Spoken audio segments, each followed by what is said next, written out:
Hi, I'm Allie Janes, in for Jamie Poisson.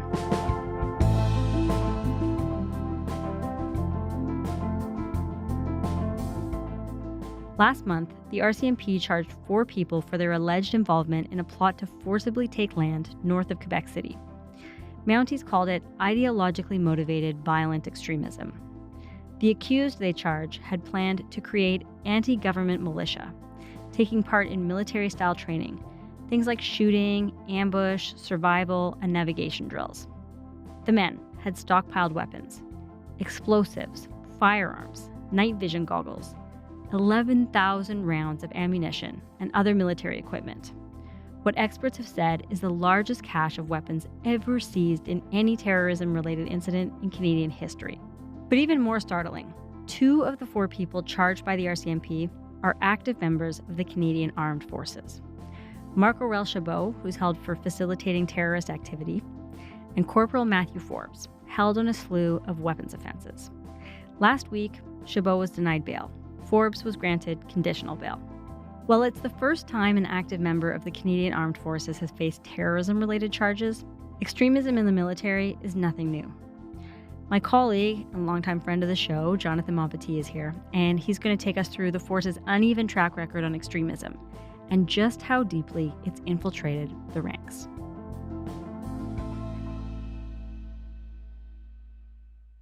Hi, John. Wonderful to talk to you. Hey, Allie, so good to be here. So I want to talk to you a little bit more in depth about just how deep extremism goes in the Canadian Armed Forces. But first, I'm hoping we can just touch on the latest about this case in Quebec. When this story broke, we didn't really have much in the way of details. What more have we learned? So there's only so much that we can report because since the arrests, the court proceedings have been covered by a publication ban, which will likely remain in place up until the trial. But since the arrest, there has, however, been a fair bit of reporting by some of our colleagues here at CBC and other media outlets in Quebec that kind of give us a better timeline of events that led up to the arrests. So we know the RCMP believes the suspects began their alleged plot as early as the summer of 2021. And now it's like the RCMP investigation didn't begin until 2023. We get in January 2024, as part of the investigation, a big seizure of weapons. So all those weapons that you mentioned off the top, Ali, those were all seized back in January 2024. Police also alleging that they took part in scouting operations. Now, there is another photo released by the RCMP as part of this investigation. It is a screenshot of an Instagram account. The RCMP saying at this point that the accused, one of them anyway, allegedly created this account to try to recruit members into this militia. The father of one of the suspects spoke to my colleague, Jayla Bernstein. Philippe Audet says his son and friends were just training to be better in the army, not to form a militia. He says his son, Simon Anger Audet, wouldn't hurt a fly, but the RCMP... And he mentioned that around that time, around 2024, he felt like the house was under surveillance. Audet says he and his son knew they were being listened to, but it was still a shock when police busted through his door to arrest his son. So that like a full year and a half goes by before the RCMP actually proceeds with the arrests. And so as you kind of broke down, so 3 of the suspects faced terrorism charges, facilitating terrorism, and then the other suspects only faces weapons charges, and that he was granted bail, and the other 3 suspects will remain detained until their trial. Okay. I mean, you've been reporting on extremism for years now. Like I said, something obviously notable about this case is that we haven't seen terrorism-related charges for an active member of the Canadian military before. But, beyond that, what else struck you about the RCMP's description of this case? So I think they used 2 terms in their public comments about the case that I think are quite revealing. So the first term, ideologically motivated violent extremism. So this is like a fairly recent term that law enforcement and intelligence agencies only started using, I would say like around 2019, 2020, at least in Canada. And they started using it kind of when it became clear that they had been perhaps overly focused on religious extremism, so like Islamist-inspired violence. And they hadn't really been paying enough attention to what most of us would call right-wing extremism. The term, is meant to describe recent trends in extremism research whereby extremists seem to be combining different beliefs and grievances, kind of like in a grab bag mixture completely of their own making. So like, whereas in the past, extremists would kind of join a group, and that group would have a defined ideology. It would have maybe a manifesto, a platform, stuff that it was seeking to accomplish. Now the ideology is less coherent. So that's, I think, like one really important term that the RCMP used. I think the other one was that they described this plot as being by an anti-government militia. More specifically, they suspect this militia was planning to take control of a plot of land by force. My colleagues here in CBC Montreal asked the RCMP, "Oh, so do you mean sovereign citizens?" And the RCMP was very explicit, "No, we don't mean sovereign citizens." And that kind of made experts think what they're actually probably dealing with is a type of accelerationism. And basically the goal of accelerationist groups are to kind of hasten the collapse of society, to bring about some climactic event that will allow them to implement a new society, be along racial lines or religious lines. We don't know exactly that part of what the RCMP suspects, but all signs do indicate that they do believe this is a type of accelerationism.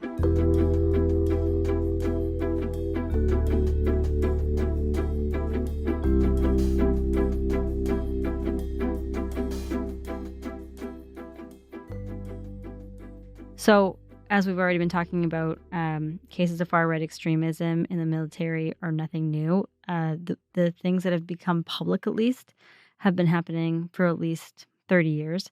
The first really big reckoning was during the Somalia affair in 1993. So just some context for our listeners. Somalia was in the middle of a famine and a civil war, and the Canadian Airborne Regiment was dispatched there on a UN-backed peacekeeping mission. But there were several disturbing, violent incidents that came to light, including the hours-long torture and killing of a 16-year-old Somali teenager named Shadane Arone. Private David Brocklebank, acquitted of charges in the death of Shadane Arone, the 16-year-old Somali who was killed while in Canadian custody. What's this operation called? This operation here? Operation Snatch. Exactly, Operation Snatch. Just hold the gun out. In the background, a silent Private Kyle Brown, now serving a 5-year term for Arone's death. The paratroopers involved took photos of the abuse. There were journalistic investigations, allegations of a cover-up. Ultimately, the Chrétien government launched an inquiry. And so talk to me about what those investigations revealed about the regiment itself as time went on. So there were kind of like almost like a slow burn of revelations, both during the inquiry phase and just before. Videos surfaced of both what was happening in Somalia with the Airborne Regiment and initiation rites that showed quite explicit racist behavior. And then during the inquiry itself, among the conclusions that the inquiry came to was that there was a history of kind of white supremacist, extremist behavior within the regiment, including they would commonly raise the Confederate flag on their base. In Petawawa, the swastika was displayed within the unit's headquarters. The inquiry revealed that there were known white supremacists within the unit. Corporal Matt McKay, a self-confessed white supremacist who said he'd quit the neo-Nazi movement at least 2 years before this video was taken. Corporal McKay, what do you think about the tour? Hey, it sucks, man. We ain't killed enough yet. So, it kind of was, I think, really the first public acknowledgement that there was kind of a more deep-seated problem of racism within the Canadian military. There was a lot of public outcry over this case and, a lot of talk from the military that they were taking this seriously. There was this well-publicized day where business as usual was completely paused so that CAF staff could scour these file cabinets and manila folders for any records that mentioned this affair. We found a few things that say Somalia on it. We don't expect to find anything in particular here. In the end, this is what it seemed to boil down to for all those who had to spend their day flipping through files. A lot of people look on this as kind of our way of finally fighting back, if you wish, all these allegations that have been made on possible cover-ups or whatever that D&D might be doing. But I'm curious if that was accurate. Like, overall, how transparent and cooperative were they? Like, how much accountability did they take? So going back and reading the accounts of what happened during the inquiry, and I'm really struck by how tense the relations were between the military and the commissioners who were leading the inquiry. And there were oftentimes very confrontational testimonies, whereby very senior officers of the military were testifying before the inquiry, and then the commissioners were really grilling them. And so there really was a sense that the military wasn't being forthcoming in its testimony about what happened in Somalia, what happened just before Somalia. And in fact, among the things the inquiry found were that, senior officers had lied to the inquiry, that the top military brass had altered documents before they were released publicly. If you talk about what the legacy of the Somalia scandal, the Somalia affair, the legacy was, at least within the military and people involved in oversight of the military, like at the Department of National Defense, was that the military needed more professional conduct, that its officers weren't being properly trained. And so even though the inquiry itself did uncover this presence of extremism, that wasn't really the major takeaway for the military when it came to institutional reforms. The big reforms out of Somalia were things like all officers need a university degree. We need to update our professional standards of conduct. It wasn't really we have a racism problem. It was more we have a leadership problem.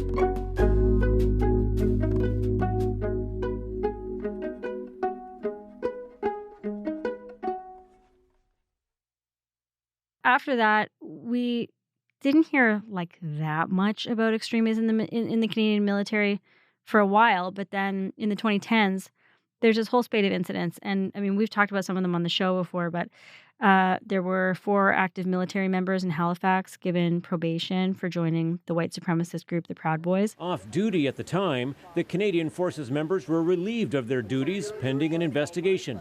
Now, after a firm warning not to breach the Armed Forces Code of Conduct again, they are back. With the exception of one individual who has since left the Canadian Armed Forces, the 4 serving members are being returned to their operational units and regular duties. There was one reservist, Patrick Matthews, who was revealed to be a member of the neo-Nazi group, the Base. He was released from service. He's now serving 9 years in the U.S. for his role in a plot to start a race war. Matthews from Beausejour, Manitoba, had already pled guilty to 4 weapons charges related to his role in the white supremacist neo-Nazi group called the Base, which had planned to use their weapons to disrupt a gun rights rally in January of 2020. In your reporting, you also mention this Islamophobic group in Quebec, La Meute, which has had a really significant following. And can you tell me a bit about that?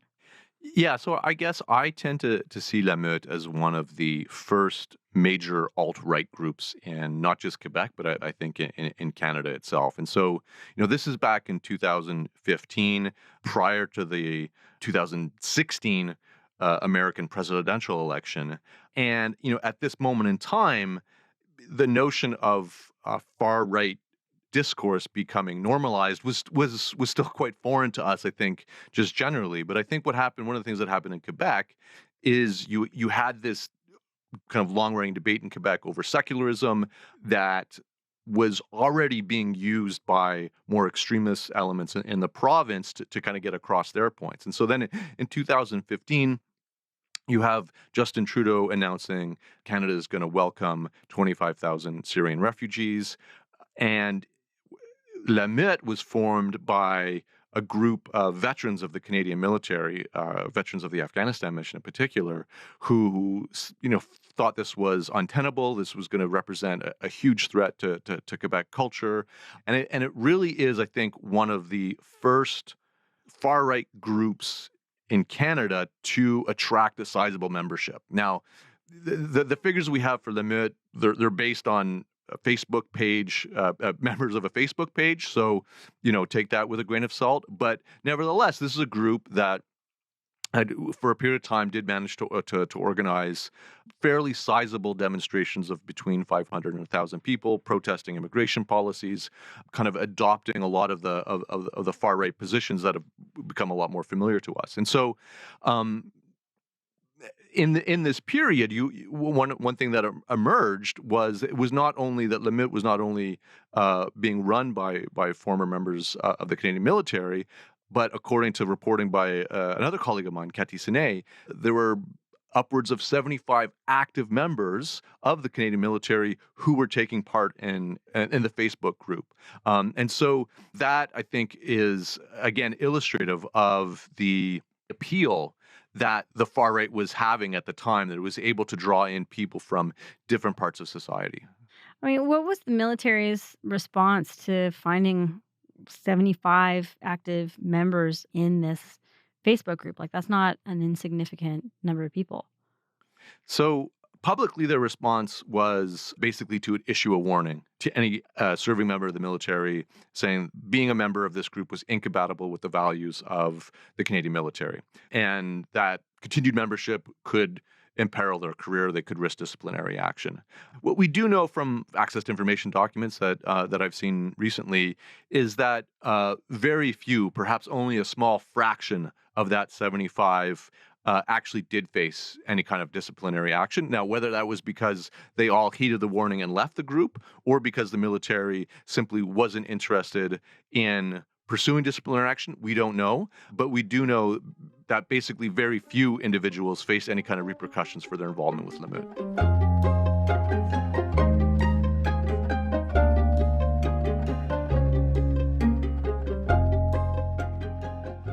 I mean, when we expand out and we look at sort of broadly at this point, far-right nationalism, far-right extremism in the Canadian military, do we have any sense of the scale of the issue now? So we have military numbers from kind of different studies that the military has done. So one number that the Department of National Defense has made public is that between 2013 and 2018, there were 51 members of the military who were identified as either being members or having taken part in a hate group or having been involved in some kind of hate incident, racist incident of discrimination. And then more recently, when I was doing reporting on this story, the military kind of shared updated numbers.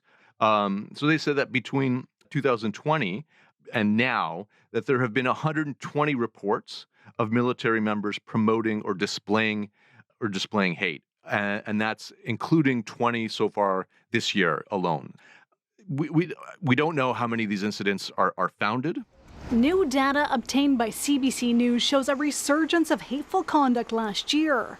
The Defense Department figures reveal that since the military cracked down on hateful conduct in 2020, the number of incidents dropped year after year, but then spiked again in 2024. Most of the claims are of intimidation, threats, and involvement in hate propaganda. Just like to go back a step, when you're talking about the scope of the problem in the military, I think one of the things that researchers have tried to do and have struggled to come up with an answer, either positive or negative, is to ask: are there more incidents of hatred, more incidents of hate group membership in the military than there are in the general population? And simply, a lot of researchers feel like they don't have enough evidence to be able to make that determination. And as a kind of a subset of that line of inquiry, a lot of researchers point out, well, like, look, the military is part of society. It is a reflection of society. So whatever is happening in society is also going to happen in the military. So if it's society at large, you see an increase in far-right activity, which we have. you're also likely to see an increase in far-right activity in the military. The problem, though, I think, and which leads people to be somewhat concerned, is that the military, while it's a subset of society, isn't a perfectly representative subset of society. Upwards of 70% of the Canadian military are white males. And so you have this high concentration of white males in the Canadian military. And when it comes to ideologically motivated extremism, we know from research that it tends to be committed by white males. And so there's kind of a demographic overlap that would explain why it would be possible that we would see more incidents of hate group membership or hate incidents in the military than we see at society at large. So I want to talk some more about what the military's reaction has been to all of this in the past few years. So in 2020, the Chief of Defense Staff, Jonathan Vance, pushed for a study of the problem, which cost $750,000. Around the same time, there was also a panel to study hate and discrimination within the forces that was commissioned by the federal government.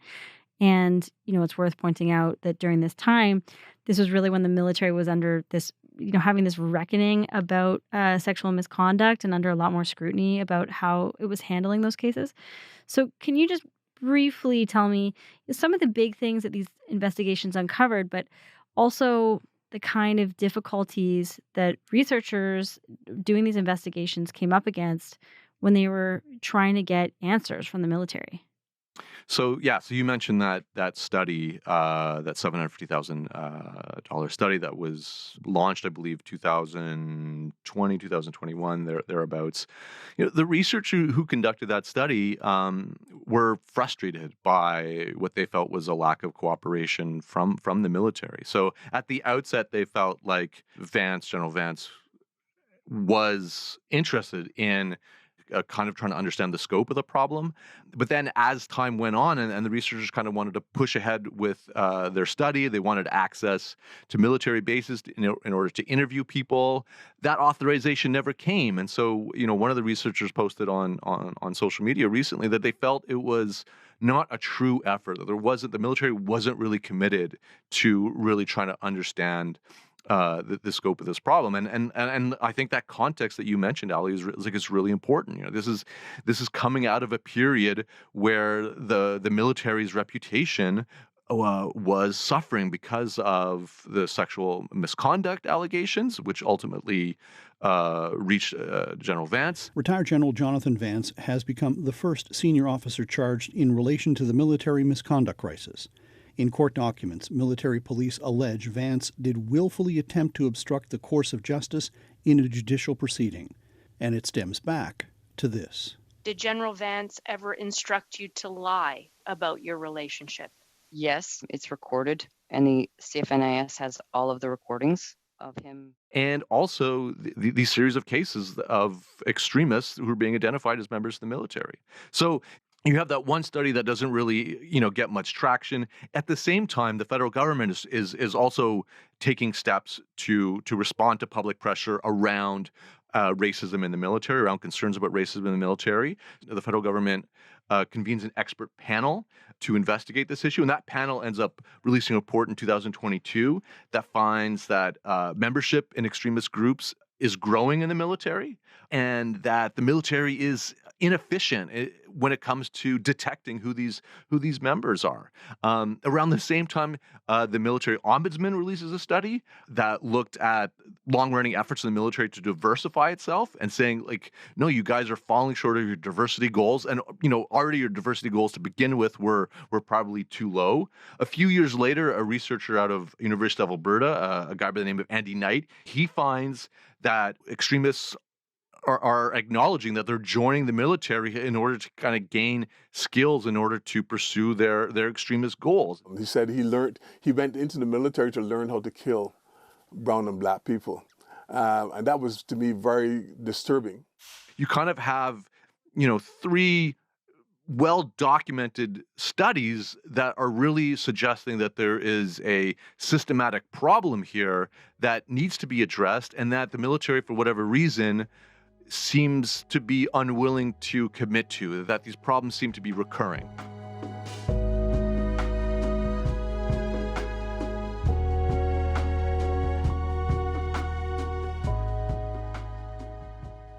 since you put out this report recently, you've heard from some former and current military members more about this. What did they tell you?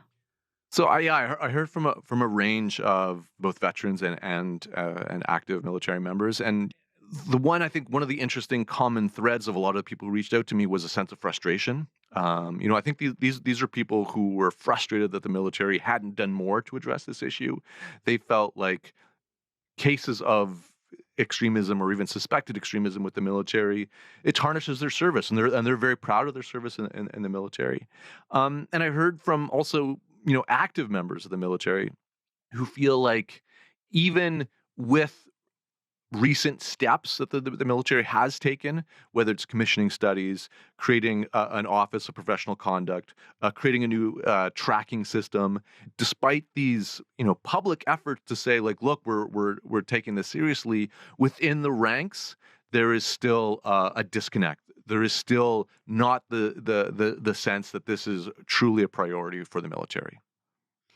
It strikes me that these most recent issues we're talking about, I mean, something that we haven't talked about today, but we were talking a few weeks ago with David Pugliese from the Ottawa Citizen about a Facebook group in Ottawa of CAF members that had a lot of racist, misogynistic, homophobic posts in it.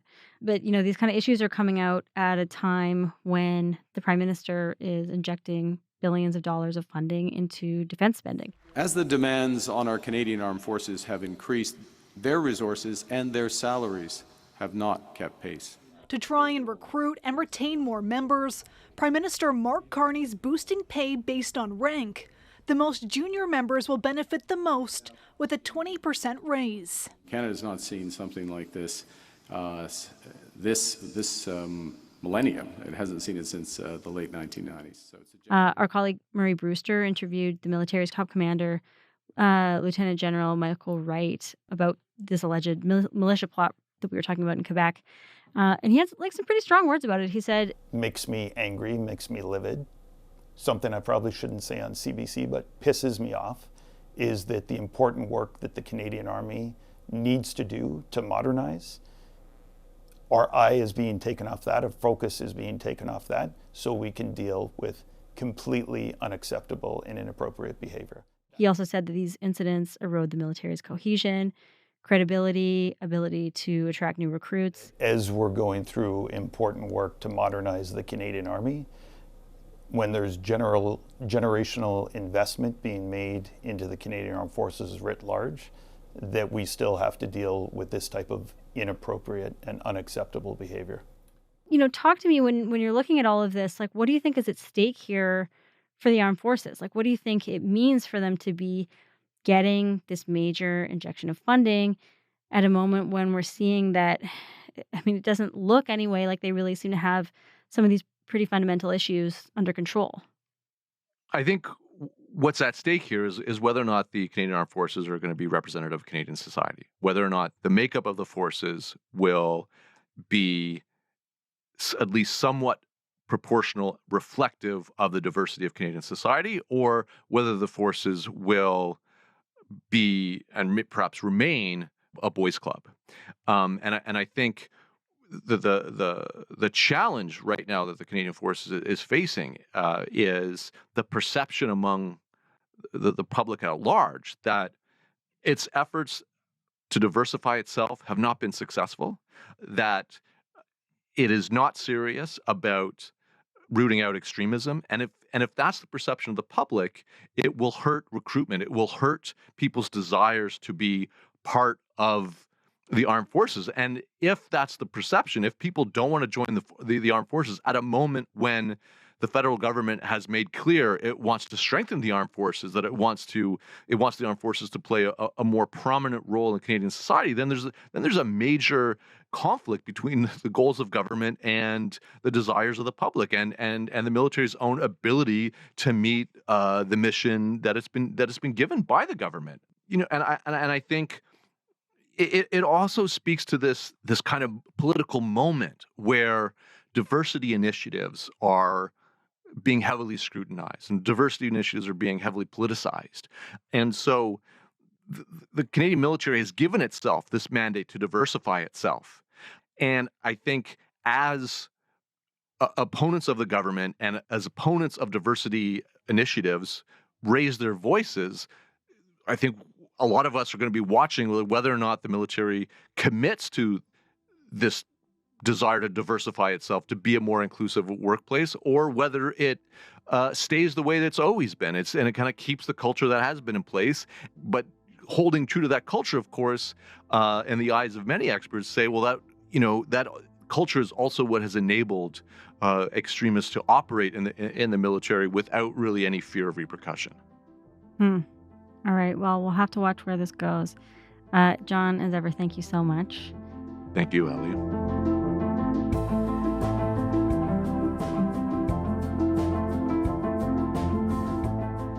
All right, that is all for today. I'm Allie Janes. Thank you for listening to Front Burner, and we'll talk to you tomorrow.